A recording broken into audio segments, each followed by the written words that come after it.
인간은 자연환경을 극복하고자 기술을 지속적으로 발달시켰고, 우리는 일상생활에서 편안함을 얻고자 지구가 누리고 있던 편안함을 점차 빼앗아 왔습니다. 그 결과 지구는 아프다는 신호를 지속적으로 보내왔고, 우리는 이제야 조금씩, 아주 조금씩 환경 문제의 심각함을 깨닫고 있죠.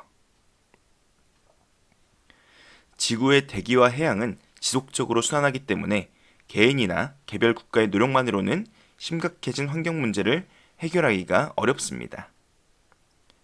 이미 많이 오염된 환경을 살리기 위해서는 국가 간 합의를 통한 국제사회의 동참이 필요하죠. 수십 년 전부터 우리는 국제적으로 환경을 보존하기 위한 노력을 조금씩 해왔습니다. 1972년 런던 협약을 통해 폐기물 투기에 의한 해양 오염을 방지하기로 합의하였고, 1985년 비엔나 협약, 그리고 1987년 몬트리올 의정서를 통해 프레온가스 사용을 전면 금지하면서 구멍이 났던 오존층은 점차 회복이 되어가고 있습니다. 그리고 1992년 브라질 리오데자네이루에서 열린 UN 환경개발회의에서 12살의 어린 여학생은 세계 정상들의 마음을 흔들어 놓았습니다. Suzuki speaking for ECHO, the Environmental Children's Organization. I want you to realize, neither do you. You don't know how to fix the holes in our ozone layer. You don't know how to bring the salmon back up a dead stream. You don't know how to bring back an animal now extinct. And you can't bring back the forest that once grew where there is now a desert. If you don't know how to fix it, please stop breaking it.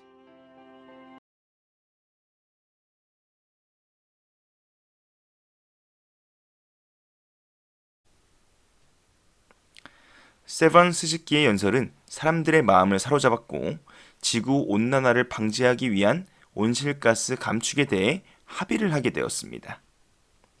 그리고 30년 전 꿈하였던 이 세번 스즈키는 현재 캐나다에서 환경활동가로 활약하고 있죠. 이후 1997년 교토 의정서를 통해 기후변화 협약에 따른 온실가스 감축 목표치를 규정하고 선진국들에게 온실가스 감축 의무를 부여했습니다. 그리고 2015년 파리 기후협약에서는 2020년을 시작으로 2050년까지 지구촌 온실가스 배출량을 0으로 만들겠다는 목표를 세웠는데, 이 파리 기후협약이 교토의정서와 큰 차이를 보이는 부분은 개발도상국에도 온실가스 감축 의무를 부여했다는 것입니다. 그런데 이 파리 기후협약은 2019년 큰 난관에 봉착하게 됩니다. 세계 온실가스 배출량 2위인 미국이 돌연히 기후협약에서 탈퇴를 해버리게 된 것이죠. 국제 경찰을 자처하는 미국이 온실가스 배출 감축에 동참하지 않는다면 기후협약을 하는 의미가 크게 퇴색되어 버릴 수 있었습니다. 하지만 다행히도 2021년 바이든 대통령이 취임하자마자 바로 파리 기후협약에 복귀하겠다는 행정명령에 서명하면서 전 세계 195개 국가는 온실가스 감축을 향해 순조롭게 나아갈 수 있게 되었습니다. 습지는 생태계의 보고입니다. 그리고 이 습지를 보호하기 위해 1971년 람사르 협약을 맺게 되었죠. 현재 우리나라에도 람사르 협약에 등록된 습지가 많이 있으며, 이 습지를 보호하기 위해 우리나라는 지속적으로 노력하고 있습니다. 그렇다면 환경 문제를 해결하기 위해 정부가 할 수 있는 일들에는 어떤 것들이 있을까요?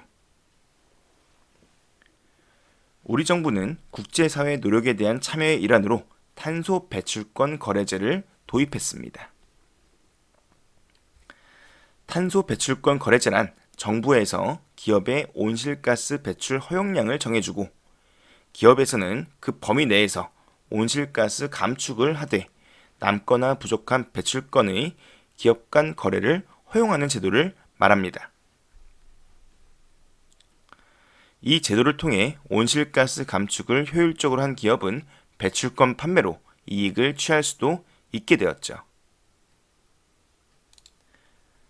또한 정부는 적정한 환경 기준에 대한 법률적, 제도적 정비를 해야 하는데 우리 정부는 이를 위해 탄소 성적 표시 제도와 에너지 소비 효율 등급 표시제를 도입했습니다. 이러한 제도를 통해 우리 소비자는 어떤 제품이 보다 친환경적인지, 어떤 제품을 사용해야 깨끗한 환경을 유지하는 데 조금이라도 도움을 줄 수 있는지 합리적으로 판단할 수 있게 되었죠. 그리고 정부 기관 또는 민간에서 대규모 개발 사업 계획을 수립할 때 개발 사업이 환경에 어떠한 영향을 미치는지 예측하고 평가하는 환경 영향 평가를 도입하면서 개발 과정에서 발생할 수 있는 환경 오염 그리고 생태계 파괴를 어느 정도 최소화할 수 있게 되었습니다. 특히 2000년대 이후부터는 도로를 새로 만들 때 동물들의 로드킬을 줄이기 위해서 일부러 돈을 들여 생태 통로를 만들어 야생동물을 보호하려는 모습을 보이기도 하죠.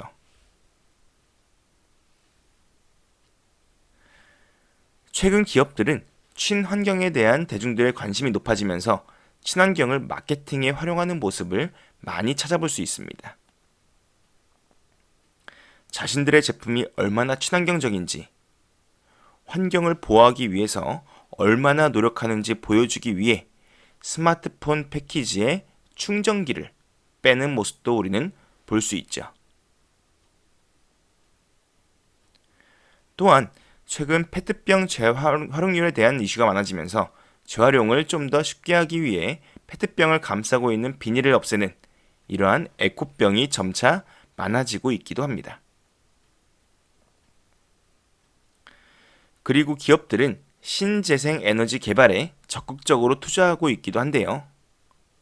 여기서 신재생 에너지는 도대체 무엇을 말하는 것일까요? 신재생 에너지는 신에너지와 재생에너지를 합친 말입니다. 신에너지는 기존 화석 에너지를 변환하여 사용하는 것을 말하는데 연료전지 그리고 수소에너지를 대표적인 예시로 들 수 있습니다. 그리고 재생에너지는 햇빛, 물, 지열, 강수, 생물 유기체 등을 활용하여 얻는 에너지를 말하는데 태양광, 풍력, 조력, 그리고 수력을 그 예시로 들 수 있죠.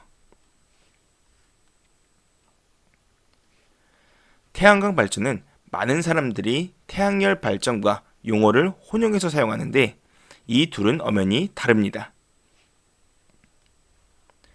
태양광 발전은 태양으로부터 오는 광자를 이용해서 빛 에너지를 직접적으로 전기 에너지로 바꾸는 것을 말하고 태양열 발전은 태양이 복사하는 열 에너지를 흡수하여 물의 온도를 높이고 이 압력을 이용해서 발전기를 움직여 전기를 생산하는 것을 말합니다.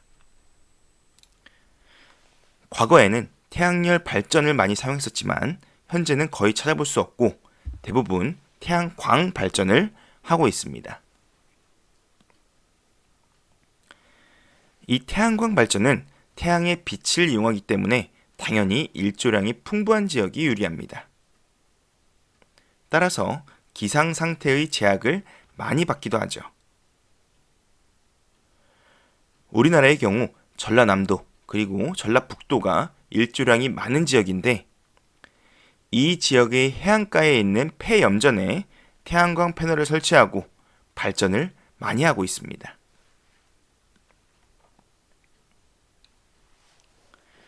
풍력 발전은 바람이 많은 해안가나 산지 지역이 발전에 유리합니다.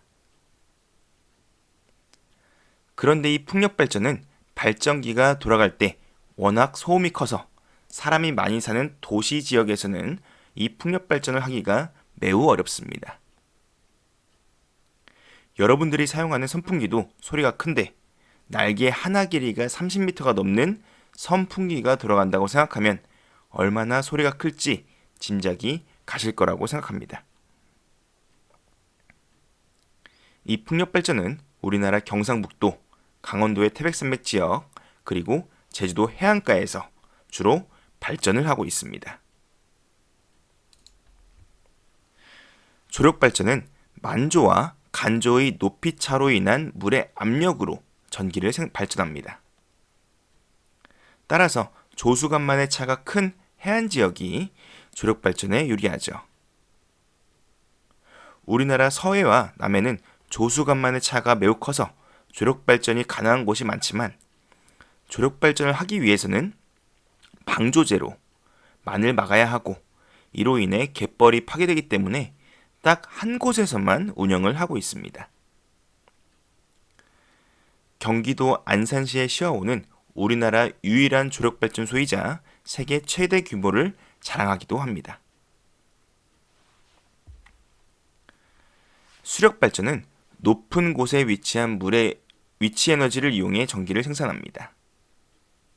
하지만 댐 건설로 인해 수몰 지역이 발생하고 계곡에다가 댐을 만들 수밖에 없어 전력 주 소비지인 도시와 멀리 떨어져 있습니다.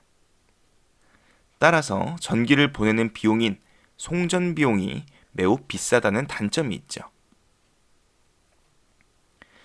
또한 우리나라는 여름에만 비가 많이 내리기 때문에 봄, 가을, 겨울에는 발전을 거의 할 수 없어 이 수력발전의 발전 가동률이 매우 낮습니다. 이 재생에너지 생산지를 지도상으로 살펴보면 태양광은 전남 그리고 전북 해안가에, 풍력은 경북, 강원, 태백산맥 지역에, 그리고 제주도 해안가에 많이 위치하고 있는 것을 여러분들은 확인할 수 있습니다. 반면 수력발전의 경우 대하천의 중상류에 위치한 강원도, 충청북도, 그리고 경기도 지역에서 많이 발전하고 있는 것을 여러분들은 확인할 수 있죠. 환경 문제 해결을 위해 시민사회가 할 수 있는 일은 바로 감시 기능입니다. 정부 혹은 기업의 환경오염 유발 행위에 대해 시위의 형태로 견제한다면 무분별하게 일어나는 환경오염을 어느 정도 막을 수 있을 것입니다. 그리고 개인 차원에서는 자원 및 에너지를 절약하고 재활용을 철저히 하며 환경 친화적인 제품을 소비하는 방법으로 우리는 지구를 되살릴 수 있죠. 오늘 우리는 환경 문제 해결을 위한 국제 협약, 정부 차원의 노력, 기업 차원의 노력, 시민사회의 노력, 그리고 소비자의 노력에 대해서 알아보았습니다.